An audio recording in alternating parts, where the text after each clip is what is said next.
Anime की शुरुआत एक अंधेरी डंजन से होती है जो बहुत सारी लाशों से भरी हुई थी। वहाँ जूहियोन नाम का लड़का अपनी खून से सनी हुई तलवार के साथ एक बहुत बड़े सांप जैसे मॉन्स्टर के सामने खड़ा होता है, उसे खत्म करने के लिए एकदम तैयार। वो सांप बेहद तेजी से उसकी तरफ झपट्टा मारता है, लेकिन जूहोन किसी तरह अपनी तलवार से उसके अटैक को ब्लॉक कर लेता है और बिना घायल हुए बच जाता है। कुछ ही देर बाद उसके दिमाग में एक आइडिया आता है। वो डंजियन की दीवार का सहारा लेकर उछलता है ताकि अपनी स्वॉर्ड अटैक की ताकत बढ़ाकर सांप पर वार कर सके, लेकिन सांप उसके मूव को आसानी से पढ़ लेता है और एक ही जबरदस्त वार में उसे दीवार में दे मारता है। तब जूहियोन को एहसास होता है कि लड़ाई कितनी खतरनाक हो चुकी है। वो फैसला करता है कि अब उसे इस लड़ाई को जल्दी खत्म करना होगा, इसलिए वो अपनी तलवार को थंडर से चार्ज करके सीधे सांप की तरफ दौड़ पड़ता है। लेकिन बदकिस्मती से अटैक के बीच में ही उसकी तलवार टूट जाती है और सांप तुरंत इस मौके का फायदा उठाकर दोबारा एडवांटेज ले लेता है। सांप अपने जहरीले दांत जूहियोन के शरीर में गहराई तक गड़ा देता है। इसके बावजूद जूहियोन पूरी ताकत से अपनी डैगर से उसे बार बार घोंपता रहता है, लेकिन उसकी कोई भी कोशिश उस मॉन्स्टर पर जरा भी असर नहीं डाल पाती। इसके बाद सांप उसे पूरी ताकत से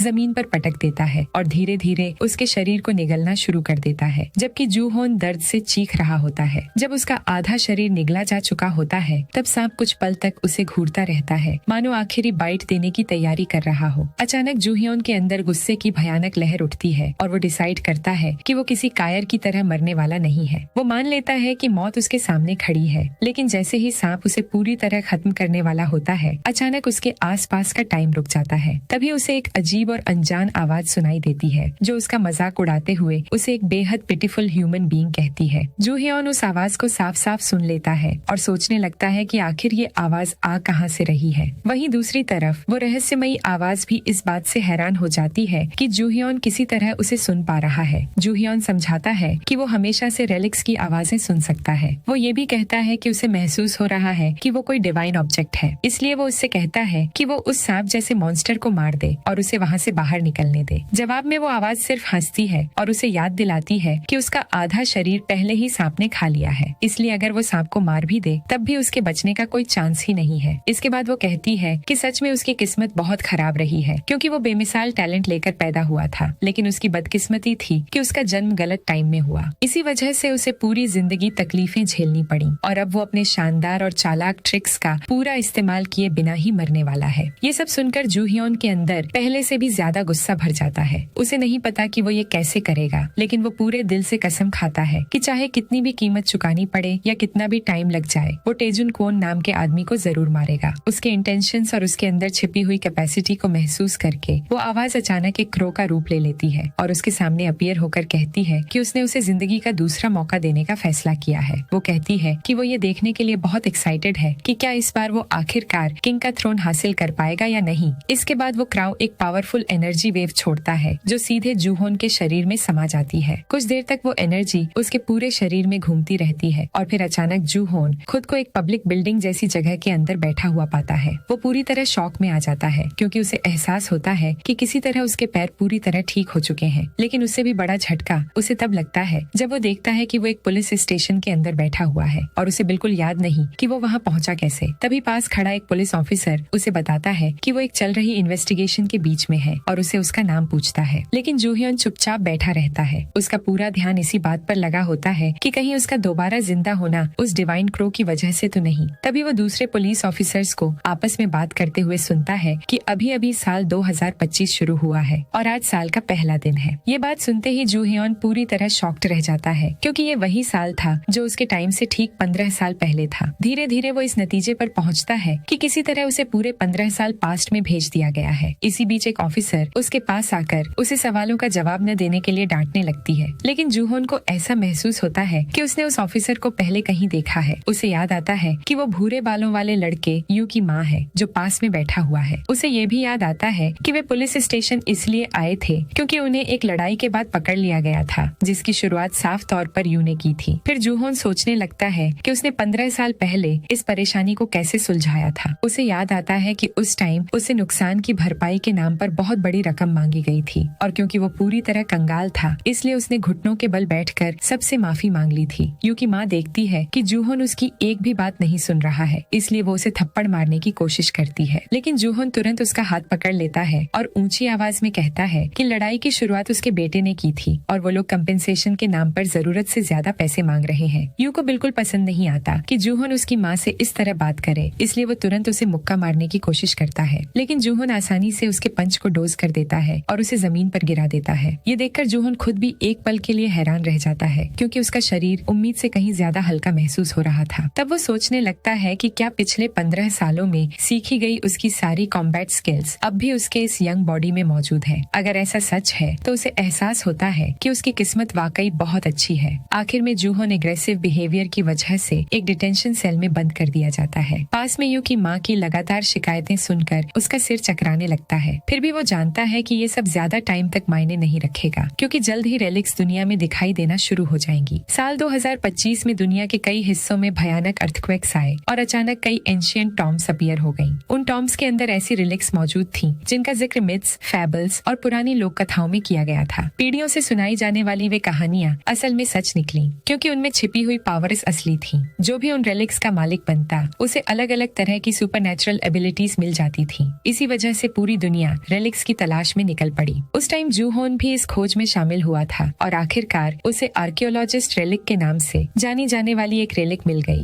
उस टाइम उसे लगा था कि इस टॉम्ब और उसकी रेलिक्स का नॉलेज उसकी झंड जिंदगी का अंत कर देगा और उसे नई शुरुआत करने का मौका मिलेगा। लेकिन ठीक उसी पल असली पागलपन की शुरुआत हुई। सबसे पहले सामने आया मिस्टर क्वॉन, जो पूरे शहर का सबसे पावरफुल प्रेसिडेंट था। जिन लोगों के पास रेलिक्स आ गई थी, उन्होंने ये इंश्योर करने के लिए हर पॉसिबल स्टेप उठाया कि उनके अलावा कोई और नई रेलिक्स की खुदाई न कर सके। खुशकिस्मती से जूहियोन की रेलिक्स खोजने की टैलेंट सबको पता चल गई और उसे खुद मिस्टर क्वॉन ने अपने साथ काम करने के लिए रख लिया। उस दिन के बाद से जूहियोन मिस्टर क्वॉन के दिए हुए हर गंदे काम को करने लगा। धीरे धीरे वो पूरे शहर में प्रेसिडेंट के कुत्ते के नाम से जाना जाने लगा और लोगों के हर ताने को चुपचाप सुनता और सहता रहा। सेल के अंदर बैठा जूहोन समझ जाता है कि अब सिर्फ टाइम की बात है जब रेलिक्स दोबारा दुनिया में दिखाई देंगी और चारों तरफ अफरा तफरी फैल जाएगी। वो मानता है कि इस बार उसका पहले से ज्यादा ताकतवर होना उसके लिए एक बड़ा फायदा है, लेकिन वो ये भी जानता है कि सिर्फ ताकत ही इस बार काफी नहीं होगी। उसे जितनी जल्दी हो सके एक्सकवेशन के लिए चीजें रेडी करनी होंगी, लेकिन फिलहाल उसे समझ नहीं आ रहा कि वो ऐसा कैसे करेगा। तभी अचानक उसके सामने चमकती हुई टेक्स्ट की एक लाइन दिखाई देती है। शुरुआत में उसे लगता है कि शायद उसका दिमाग खराब हो गया है, लेकिन अगले ही पल उसे एहसास होता है कि ये जरूर किसी रेलिक का असर है। वो खड़ा होकर उस क्रो को बुलाने की कोशिश करता है जिसने उसे दोबारा जिंदगी दी थी, लेकिन उसकी जगह उसके सामने एक स्टेटस स्क्रीन अपीयर हो जाती है। वो स्टेटस स्क्रीन उसे बताती है कि उसका नया मिशन एक टूम्ब रेडर के चारों टैलेंट्स को अवेकन करना है। ये सुनकर जूहियोन पूरी तरह हैरान रह जाता है। उसी टाइम एक गार्ड उसके पास से गुजरता है, लेकिन उसे वो स्टेटस स्क्रीन बिल्कुल दिखाई नहीं देती। तब जूहियोन समझ जाता है कि सिर्फ वही इस स्क्रीन को देख सकता है। इसके अलावा उसे ये भी पता चलता है कि इस टाइम वो अपने आसपास 1 मीटर के दायरे में मौजूद ऑब्जेक्ट्स को क्लियर देख सकता है। असल में ये एबिलिटी पहले आर्कियोलॉजिस्ट रेलिक से जुड़ी हुई थी, लेकिन अब जबकि उसके पास वो रेलिक नहीं है, वो सोचने लगता है कि आखिर ये एबिलिटी अभी भी उसके पास कैसे मौजूद है। वो अपनी स्टेटस स्क्रीन को ध्यान से देखता है और पाता है कि वो 4 टैलेंट्स में से एक टैलेंट पहले ही हासिल कर चुका है, यानी अभी भी उसे 3 टैलेंट्स अनलॉक करने बाकी हैं। ये देखकर उसे थोड़ी राहत मिलती है, क्योंकि कम से कम उसके पास शुरुआत में एक छोटा सा एडवांटेज तो है। लेकिन फिर भी वो ये समझ नहीं पाता कि आखिर क्रो रेलिक उसके लिए ये सब क्यों कर रही है। कुछ देर बाद डिटेक्टिव किम जमानत पर जूहोन को छुड़ाने आता है। बाहर निकलने के बाद किम जूहोन से कहता है कि उसकी किस्मत वाकई बहुत खराब है, क्योंकि यू जैसे लोगों को लड़ाई के लिए उकसाना उसकी पुरानी आदत है और वो तो वैसे ही बदनाम लड़का है। जब किम इस पूरी सिचुएशन पर हंस रहा होता है, तब जूहोन चुपचाप सोचने लगता है। उसे याद आता है कि डिटेक्टिव किम ही वो इकलौता इंसान था जो उस टाइम उसके साथ खड़ा रहा था जब उसके पास बिल्कुल कुछ भी नहीं था। इसके बाद दोनों साथ साथ घर की ओर चलने लगते हैं। रास्ते में जूहोन किम से पूछता है कि क्या उसने हाल ही में कोई अजीब घटना नोटिस की है। ये सुनकर किम कंफ्यूज्ड हो जाता है। उसका ऐसा एक्सप्रेशन देखकर जूहियोन समझ जाता है कि इस दुनिया में अभी तक रेलिक्स नहीं दिखी हैं। इसके बाद किम से अलग होने के बाद हमारा हीरो अकेले आगे बढ़ने लगता है। उसे एहसास होता है कि वो ठीक उसी टाइम में वापस आया है जब टूम्स पहली बार अपीयर होना शुरू ही हुई थी। अभी तक दुनिया में कहीं भी रेलिक यूजर्स मौजूद नहीं थे, यानी ये उसके लिए सबसे सही मौका था सबसे आगे निकलने का। वो याद करता है कि शुरुआती ज्यादातर रेलिक्स सबसे पहले यूरोप और अमेरिका में दिखाई दी थी।